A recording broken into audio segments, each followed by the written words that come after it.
Hi guys, it's Rach. Welcome to another episode of the podcast and a conversation about excuses.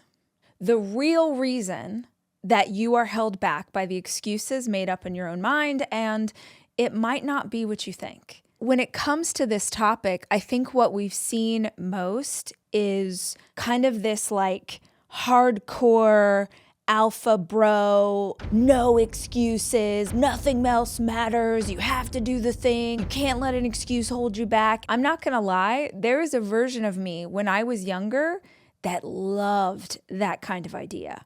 I loved the concept that no excuse was too big to hold you back from pursuing your goals and dreams. But that was only because I was in a season of life where I wasn't debilitated by grief or pain or loss or hardship.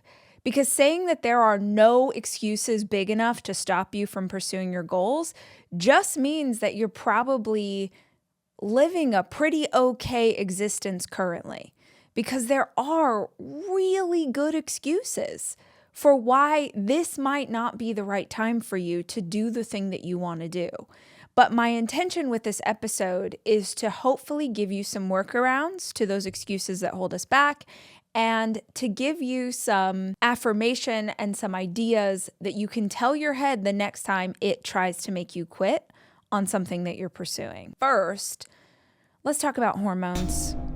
I realized that lately, all of my podcasts have been starting with this essentially coffee talk moment. We're sitting down, you and I, and we're having coffee together, and I'm just catching you up on my life.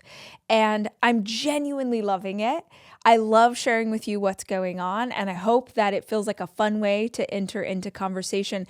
So I told Jack, I was like, what if we came up with a little song to signify the opening moments of the podcast to let people know that this is the part where we're just going to talk about life. If you're one of those listeners that is just here for give me some motivation and inspiration, I promise that's coming. But first, let's be friends. And in order to do that, I did ask Jack if it was possible to have AI write us a theme song. And he was like, I think so. I'm pretty sure AI could do almost anything. So he went wherever you go for such a thing to occur. I don't know what prompts he put in, but I would like to play you guys the song that AI came up with, Coffee with Rach, that made me laugh so hard I wanted to pee my pants. And honestly, it's horrible, but I love it. And I think henceforth, this is the you and I having coffee and chatting. So hold please. Jack says, this is my first try working with the AI on theme songs. Here we go, guys. Get ready. Time for coffee and talking and some more talking. Listen, coffee and some talking and stories and some coffee. Come get gossip and giggle with Rick. Just so we're clear, she did say, come gossip and giggle with Rick, because that's how she read the word Rach. But I think, guys, we got to keep it. Let's keep going.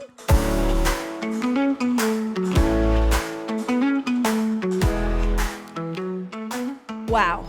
I mean, I don't have words. I think we can all agree that that is a fabulous theme song. And let's talk hormones. Y'all know, if you have been hanging out with me over the last 4 years, that probably 1/3 of the episodes of this show have been about hormones, perimenopause, menopause. I talk to everybody about it because it has been such a significant factor in my life. I've had Dr. Taz on, I've had Dr. Mindy Pelz on, I've had nutritionists who specialize in hormone health, I've had naturopath doctors, I've had my blood works done. But I'll tell you, when I was writing the new book, I was working with a new editor I haven't ever worked with before. And over and over and over, I got the note, you're talking about your period too much. You're talking about your uterus too much. You're talking about hormones too much.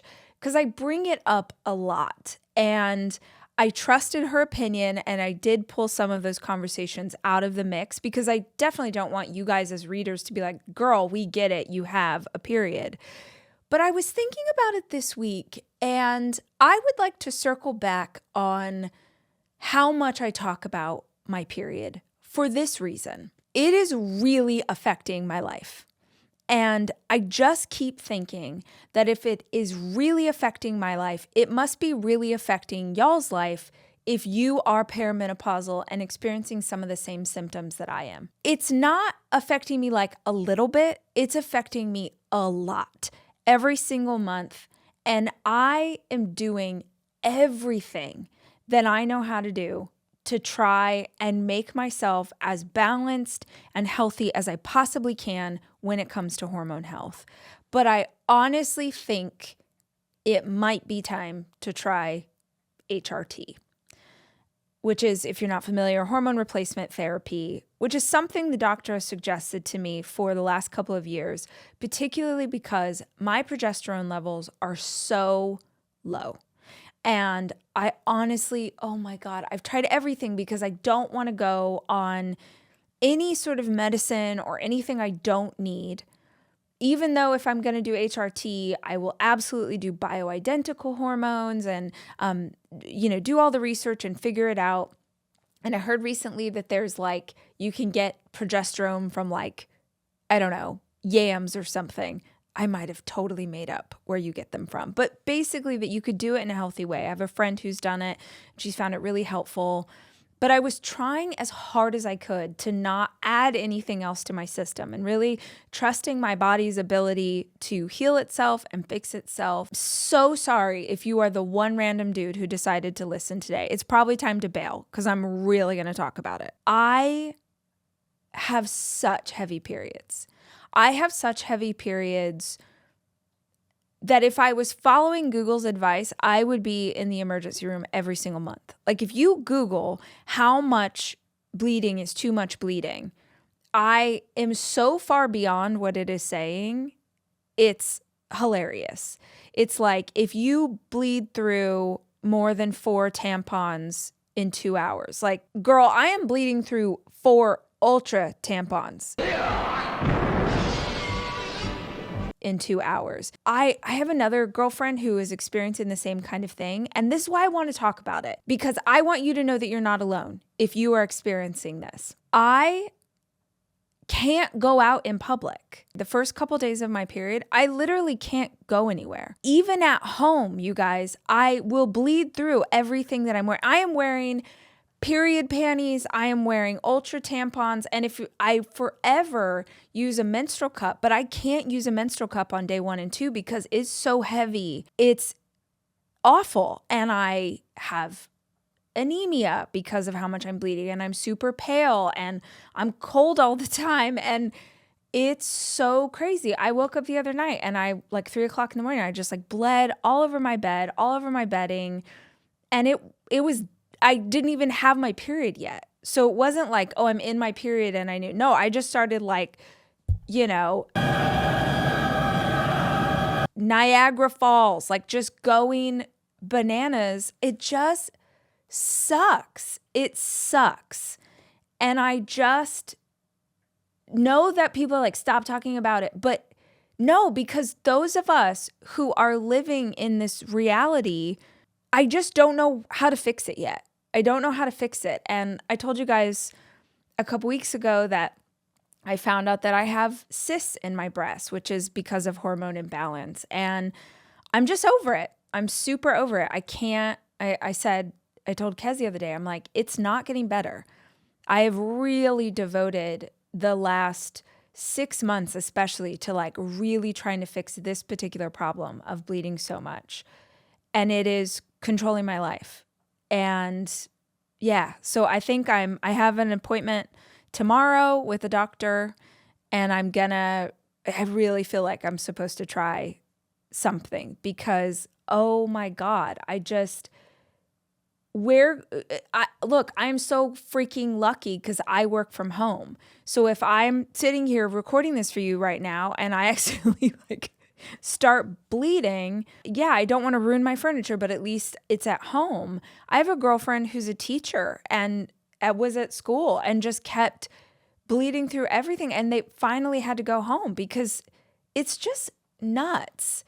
And I think a lot of people are dealing with it and not talking about it. And it's embarrassing and it ruins your clothes and it ruins furniture. And I know someone who was at a business meeting at someone else's office and was sitting on the sofa and started bleeding. And I just wanted to talk about it in case you're experiencing it too, because it's really frustrating and there has to be a better way. And so I'm going to look for a better way and I'll keep you guys posted on what happens. But God, I'm so sick of it. Like, I live in fear of doing a podcast interview with I don't want to do it with anybody and start bleeding, but like, what if I'm like interviewing a dude and what? Okay. So anyway, that's what's happening there, and I'll keep you guys updated. But the hormones are raging. I'm wearing what I call my period pants. I usually show off my outfits on Instagram with my period pants, which are giant. If you guys want to watch me do stories about my outfits, but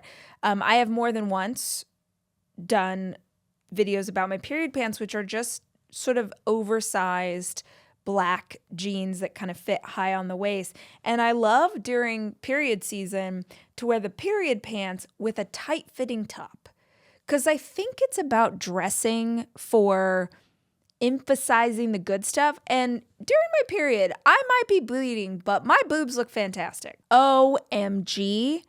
I can't believe I didn't lead out with this. Have you guys watched the Martha Stewart documentary? Guys, it's so fantastic. It's so fantastic if you're a Martha Stewart fan. It's so fantastic if you are an entrepreneur. It is so fantastic and actually really smart for her and for her team. She doesn't strike me as someone who wants to maybe show vulnerability, but she is so vulnerable in that conversation. And I was astounded learning so much information about when she went to prison and what happened to her business and just all of the details around that. I found, oh my gosh, it's so good. And side note, if you like Martha Stewart, it is literally worth getting masterclass just so you can watch the Martha Stewart masterclass. Be fearless. Change is good. You know how other masterclasses, they're legitimately teaching you like how to do a thing? Martha Stewart masterclass is essentially like if you ever wanted a farm or a ranch, nothing will turn you on more than episode 1 of Martha Stewart's masterclass. It's so fantastic. Y'all, trust me, go watch it. Go watch them both. I've watched her masterclass like 4 times because the very first episode where it's just her like taking care of her turkeys and, trimming bushes and, I'm just like, this is who I want to be. You're like, Rachel, who do you want to be when you're in your 80s? I want to be Martha Stewart, living on a farm, taking care of animals, wearing that puffer. Hold, Martha Stewart, puffer. So we started posting podcast episodes onto the YouTube channel. If you are the kind of person that likes watching a video, if you like graphics, if you like, when Jack cuts in behind the scenes footage, if you want to see videos or pictures of my life that maybe I don't put other places, YouTube is the place to go. But in putting things on YouTube again, I was actually reviewing like the most popular videos that we've done over the years. And you have to know about me and Jack. Number one, we have worked together for over a decade. Jack is my producer, my videographer, my editor. He's all the things. He's a very dear friend. We've just been doing this a really long time. To be totally honest, we have never, ever successfully done YouTube. We really have always felt kind of confused about it. I think we've done Facebook really well. We've done Instagram really well. We just never really leaned into that video category. We have posted for a very long time, just not consistently and not with any real strategy about what we were doing. There were times we did RACH talk episodes. There were times we did cooking segments. There were times we did motivational videos. And I clicked on to like popular videos, and the most popular video I ever did was 6 years ago, which is pretty bananas. And it was straight motivation, which makes sense. Like, I get why that would be such a popular subject. And I was watching this video because it had like 600,000 views, which is bananas for me because I think like average the videos on YouTube have like 2,000 people watching them. So it has all of these views, and I was watching it, and I was watching the beginnings of my career in this space. It's cut with all of this B-roll of me traveling for work and doing keynote speeches and building the first Rise conference and writing my book. And it's cut over the top of me saying it's going to be hard and you have to keep going and you're going to have to stand up and go again and you are capable and you are strong. And I get why the video is so popular, because sometimes I also need someone to kick my butt a little bit and tell me to believe in myself and tell me to stand back up and go. I'm gonna call bullcrap on you all year long. That's what 2017 is about, because here's the thing, you guys. It is not about choosing what you want right now. It is about choosing what you want most. And it resonated so much with me when I made it 6 years ago. And it's really precious to see the evolution of how far I've come and how different things are, because I still believe so many of those principles, this idea that we are the only person who is going to save us. You are the only person who is going to make your life better. You are the only one who is capable of making positive and lasting change. Nobody else can save you. It is on you. I still absolutely believe that. But I think the biggest difference in that version of me 6 years ago and who I am today is the tone of how I would explain those same principles. In a lot of ways, the compassion that I would bring to a conversation like that, not just for you, but for myself. Because I watched that yesterday and I genuinely got emotional. Like I wanted to cry for her, for that version of me, because I can see it. I think you could probably see it if you were watching the video. I am trying so hard. I am motivating myself every day. I am standing back up. I am going again. Like I'm watching that version of me pushing, trying to prove herself, trying to become an author, trying to become a speaker, trying to be a good mama, trying to be a good wife. Like I was working so damn hard. And I didn't have a lot of grace for myself. So it would have been almost impossible for me to have grace as a teacher. As someone who's writing or sharing ideas, it was almost impossible for me to not be so intense, is how I would describe the conversation. And I don't regret that at all, because I know for me, there are times where I need that voice of authority with passion, with absolute certainty, to challenge me and tell me to keep going. I think we have to know what we need in certain seasons of our life. And there are seasons when I have needed that kind of like drill sergeant, like, yes, you can, get up, go again. You have to do it. You must do it. Like I've needed that at times. It's not something that resonates in my spirit today. 6 years later, my heart has been so broken so many times over the last 6 years that I just can't lean into that kind of intensity. And I think that if you find yourself in a season where you really need it, listen to that, because there are some incredible teachers out there that have a much more intense approach in how they tell people to go about things. And I used to be one of them. I'm positive you can find a bunch of old content of mine where I will like challenge you into believing in yourself. That's on you. But so much of the work I'm interested in today is more about how do we follow the same path, but do it with love and compassion and from a place of abundance, not a place of scarcity. Because I do think that that was an underlying piece of my ideology back then, was I have to do it and I have to do it now. Because if I don't do it now, I will never have the chance. It will never be mine. My children will suffer. My family will suffer. My dreams will die. Like I had that kind of intense belief system about what I was doing. And guess what? It worked.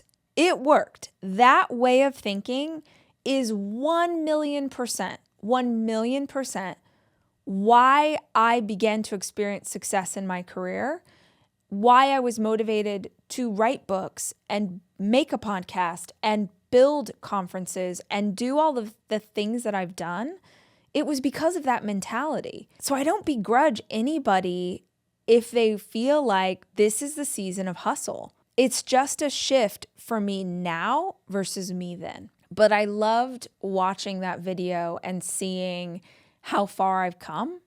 And I was really curious. I was asking myself, like, God, what would that video sound like today? It would probably get 6 views, not 600,000. The lesson for me in that, and I hope for you, is to just really be mindful of what you need and when you need it. There's a chapter in the new book that's all about what you want versus what you need. And those are two very different things. I mean, sometimes it would be amazing if there was overlap and what you want and what you need are the same things. But I found in my life that my ego tells me or my mind tells me is what I need is not actually what I need. It's what I want. It's what I would like to happen. But what you need and what you want are often two very different things. And the goal, I think, for us is to figure out the need component. Yeah, it's great to want that thing. It's a nice to have, but not a need to have. And when you can drill down into the actual needs, when you can start to meet your own needs, whether that is maybe this is the season where you need more comfort. I know everybody tells you push yourself outside your comfort zone and push harder and do more things, but maybe this isn't the season where you go outside your comfort zone. Maybe you've had a really stressful year and this is the season that you build yourself a little nest and kind of bed down and take care of yourself because you are resting on the abundance that, you know what, come Q1 of next year, I'm going to hit the ground running and I'm going to be so much stronger and ready for this marathon because I rested. Or maybe the opposite is true. Maybe you, if you're being totally honest with yourself, know that you maybe haven't been pushing as hard as you need to. And this is not a season of comfort. Maybe this is a season of challenge. And maybe understanding that will allow you to put yourself in a place where you start to surround yourself with some people who will challenge you, who will motivate you, who will force you to kind of rise up to their level in order to stay inside the same circles. Only you are going to know what you need in this season of life. But if you don't slow down long enough to ask, you'll keep doing the same thing and not actually get anywhere better. This was a little all over the place, coffee talk kind of moment before we get into a bigger conversation about excuses. Because, spoiler alert, sometimes we need a little shake up and a little butt kicking around the excuses that we're making. But before we jump into that conversation, it's worth just asking yourself, what do you need in this season of your life?